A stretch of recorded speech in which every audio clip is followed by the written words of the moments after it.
रूस में 1 लाख की जनसंख्या में 260 लोग मरे। ये आंकड़े मेरे नहीं हैं, ये आंकड़े आप भी देख सकते हैं। न तो आप कभी झूठ बोलते हैं और धीमे धीमे आप मेरे बारे में समझ जाएंगे कि मैं सत्य के सिवाय कुछ बोलता ही नहीं। आने वाले समय में मालूम हो जाएगा। हाँ, नहीं, मनोज जी अच्छे आदमी हैं। देखिए, मैं आपके कहने से गलत बातें नहीं कहने वाला हूं। और इस भारत में मैडम 1 लाख में मरने वालों की संख्या 37। यह है मोदी इकोनॉमिक्स। ये आंकड़े हमारे नहीं, पूरी दुनिया के हैं। बड़ा उन्होंने स्वास्थ्य की सेवाओं की बेहतरी की है। बड़े अच्छे अच्छे टर्शरी हॉस्पिटल्स हैं, स्वास्थ्य पर बहुत सारा खर्च करते हैं। उनके 1 लाख में 318 मरते हैं और हमारे 1 लाख में 37 मरते हैं। यह स्वास्थ्य की सेवा। जीडीपी पर हम बातें तो करते हैं, जब स्वास्थ्य की बातें करते हैं तो कहते हैं जीडीपी में स्वास्थ्य पे बड़ा खर्च होता है, कम खर्च होता है। जब कृषि पर बात करते हैं तो हम कहते हैं जीडीपी पे कृषि पर। आज सुबह प्रश्न आया था कि जीडीपी का कितना कृषि पे खर्च होता है, तो हम कहते हैं कृषि पे बड़ा खर्च कम होता है। जब डिफेंस की बात करते हैं तो हम कहते हैं डिफेंस पर बड़ा खर्च कम होता है। आखिर खर्च तो 100 रुपये में ही होना है। महत्व खर्च का नहीं है, महत्व खर्च के सदुपयोग का है। कैसे? यह आयुष्मान भारत योजना लागू हुई मैडम, हमारी पार्टी का एक एक विधायक, और मैं अपनी पार्टी की बात नहीं करूंगा, यह अधिकार तो इन लोगों का भी था, ये नहीं गए इनकी समस्या। It was open to all. हमारी पार्टी के एक एक विधायक को कोटा दिया गया था। आप अपने अपने अनुसूचित जाति की, हम लोग कभी कभी परेशान हो जाते हैं कि कितना काम करें। एक एक अनुसूचित जाति के मोहल्लों में जाएंगे, जिनके नाम छूट गए होंगे उनके नाम को जुड़वाएंगे। और ईमानदारी कितनी थी आयुष्मान भारत की योजना की। उत्तर प्रदेश में आयुष्मान भारत की सूची बनी सोशियो इकोनॉमिक सर्वे 2011। उस सोशियो इकोनॉमिक सर्वे को जब 2011 में किया गया तो सरकार भाजपा की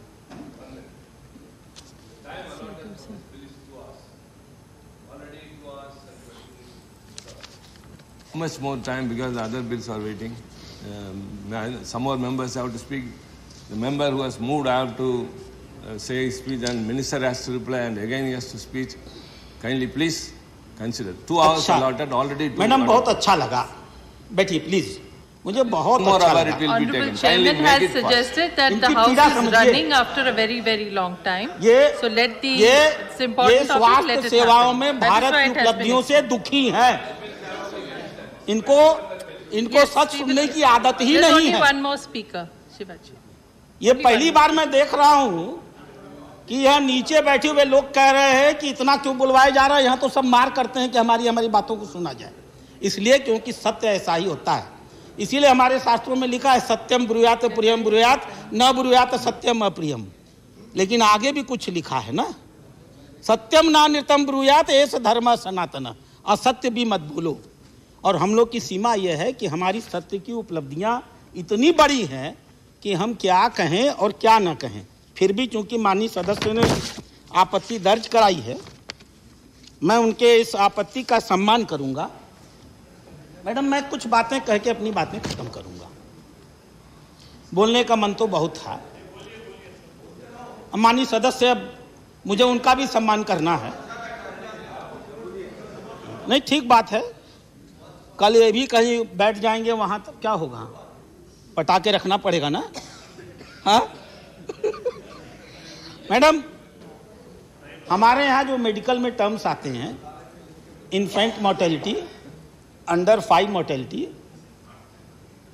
मैटरनल मोर्टेलिटी, ये 3 ऐसे शब्द हैं, रेशियोज हैं, जो पूरे देश की स्वास्थ्य व्यवस्था को बताते हैं। अब सच्चाई क्या है?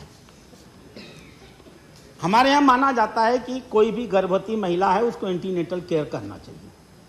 हमारी 95% महिलाएं इस देश में यूनिवर्सल एंटीनेटल केयर पाती हैं। 95% मनोज जी, 59% ऐसी हैं जो कम से कम 4 बार दिखलाती हैं। इन 95 में से 85% ऐसी महिलाएं हैं जो क्वालिफाइड स्किल्ड मेडिकल केयर पाती हैं। 97% महिलाएं ऐसी हैं जिनका वजन होता है। 96% महिलाएं ऐसी हैं जिनका ब्लड प्रेशर लिया जाता है। 94% महिलाएं ऐसी हैं जिनकी खून की और पेशाब की जांच की जाती है। अब आप मुझे बताइए, दुनिया के ये सारे देश इतनी आए और इतनी सारे आपत्त वचन, और एक भारत जो इतना कम खाता है, और मैं गारंटीड कह रहा हूं, ये फैमिली हेल्थ सर्वे की रिपोर्ट है, इतनी सारी महिलाओं को, गर्भवती महिलाओं को हम ये सुख देते हैं। और सच क्या है, 94% आज इस देश में इंस्टीट्यूशनल संस्थागत डिलीवरी हो रही है। और उपसभापति महोदया, हम फैमिली प्लानिंग की स्कीम चलाते हैं, लेकिन सच क्या है, जो अस्पतालों में आके डिलीवरी कराते हैं उनको हम 1500 रुपया इनाम में भी देते हैं। दुनिया के किसी कोने में ऐसा नहीं होता होगा। देहात की महिलाओं को 1500 और शहर की महिलाओं को 1000 जननी सुरक्षा योजना के तहत। उसका फल क्या हुआ है? जब यह देश आजाद हुआ मैडम, तो हमारे 1 साल के बच्चों में 1000 बच्चों में 190 मर जाते थे। 190। आज 1000 में मरते हैं सिर्फ 28। कहाँ 190, कहाँ 28, और बिना किसी राइट टू हेल्थ के और बिना किसी अतिरिक्त स्वास्थ्य पे खर्चे के। हमारे 5 वर्ष के कम के बच्चों में 1000 में 250 यानी 25% बच्चे 5 वर्ष की उम्र में पहुंचते पहुंचते मर जाते थे। आज इनके मौत की संख्या है सिर्फ 39। ये मौतें जो घटी हैं इसी जीडीपी के खर्चे में से घटी हैं और बिना राइट टू हेल्थ घटी हैं। हमारी जब माताएं गर्भवती होती थी तो 370 महिलाएं गर्भ के दौरान मर जाती थीं। आज इन ऐसी दुखद मरने मौत पाने वालों की संख्या 370 से घट करके 103 हो गई। यह है भारत की स्वास्थ्य सेवाओं में उपलब्धि, सिर्फ इसलिए कि हमने सुनिश्चित किया है। एक जमाने में कहा जाता था कि 1 रुपया चलता है तो 15 पैसा नीचे पहुंचता है।